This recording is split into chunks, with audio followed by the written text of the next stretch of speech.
శ్రీ మహాలక్ష్మి కటాక్ష రహస్యం ఏమిటో ఇప్పుడు మనం తెలుసుకుందాం. దీపమే లక్ష్మి. చీకటి నుంచి వెలుగులోకి ప్రయాణించడమే జ్ఞానం. అదే సంపద. జ్ఞానము సంపద భిన్నమైనవి కావు. ఒకటి ఉంటే రెండోది ఉన్నట్లే. ఇతరులను వంచిస్తే, అవినీతి మార్గాల్లో ఐశ్వర్యాన్ని సంపాదిస్తే చాలనుకుంటారు చాలామంది. అలాంటి వారిని లక్ష్మి వరించినట్టు కనిపించినా అది చంచలం. దయ, సేవాభావం, శ్రమ, వినయం, వివేకం ఉన్న చోట లక్ష్మి స్థిరంగా ఉంటుంది. లక్ష్మీ కటాక్షం సిద్ధిస్తుంది. ఇదే అసలు రహస్యం. లక్ష్మీదేవి అష్టరూపాలలో కనిపిస్తుంది. అవి ఆదిలక్ష్మి, ధైర్యలక్ష్మి, గజలక్ష్మి, సంతానలక్ష్మి, విజయలక్ష్మి, విద్యాలక్ష్మి, ధనలక్ష్మి దేవిలా ఉంటుందని మనకు తెలుసు. వీటిలో విద్యాలక్ష్మి అంటే జ్ఞానం, వివేకం వంటి సద్గుణ సంపద అని కూడా అర్థం చేసుకోవాలి. అటువంటి లక్ష్మీతత్వాన్ని అందరూ సంపాదించాలి. లక్ష్మీదేవి ఎక్కడ ఉంటుంది అని నారదుడు శ్రీ మహావిష్ణువుని అడగగా, అప్పుడు శ్రీ మహావిష్ణువు లక్ష్మీదేవి ఎక్కడెక్కడ ఉంటుందో చెప్పారు.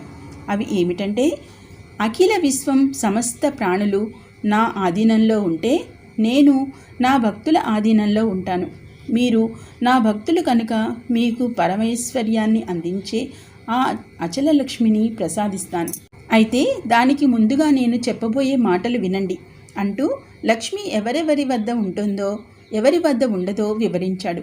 లక్ష్మిని కోరుకునే వారందరూ తప్పకుండా దృష్టిలో ఉంచుకోవలసిన విషయాలివి.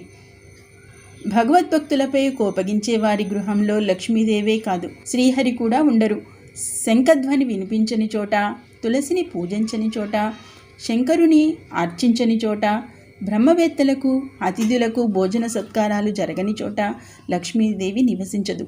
ఇల్లు కళకళలాడుతూ ఉండని చోట, ఇల్లాలు ఎల్లవేళలా కంటతడి పెట్టిన చోట, విష్ణువుకు ఆరాధించకుండా ఉన్న చోట, ఏకాదశి మరియు జన్మాష్టమి రోజులలో భోజనం చేసేవారి ఇంట లక్ష్మి నివసించదు.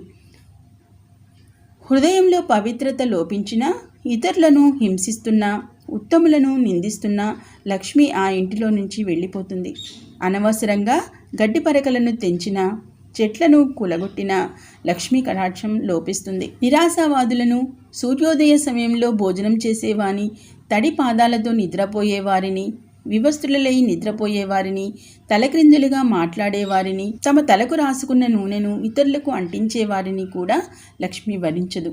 శ్రీహరి దివ్య చరిత్ర గుణగానం జరిగే చోట, సాలగ్రామం, తులసి, శంఖధ్వని ఉన్న చోట లక్ష్మి విరాజిల్లుతుంది. ఇలా శ్రీహరి లక్ష్మీ కటాక్షం ఎలా కలుగుతుందో, ఎలా కలగదో చెప్పారు. గర్వించిన, అహంకారము చూపినా ఐశ్వర్యం జారిపోతుంది. సద్వినియోగమే సంపద పరమార్థం. అది విస్మరించినా లక్ష్మి వీడిపోతుంది. ఇదే శ్రీ మహాలక్ష్మి కటాక్ష రహస్యం. చూశారు కదా, శ్రీ మహాలక్ష్మి కటాక్ష రహస్యం. మరిన్ని ఇలాంటి ఆసక్తికరమైన ఆధ్యాత్మిక విషయాలకై మన ఛానల్ని తప్పకుండా సబ్స్క్రైబ్ చేసుకుని రెగ్యులర్గా వాచ్ చేస్తూ ఉండండి. అలాగే పక్కనున్న బెల్ ఐకాన్ని ట్యాప్ చేసి అందులో ఆల్ అనే ఆప్షన్ని యాక్టివేట్ చేసుకున్నప్పుడే మాత్రమే మేము పెట్టే ప్రతి చిన్న లేటెస్ట్ పోస్ట్ అనేది మీ మొబైల్లో నోటిఫికేషన్ ద్వారా పొందవచ్చు.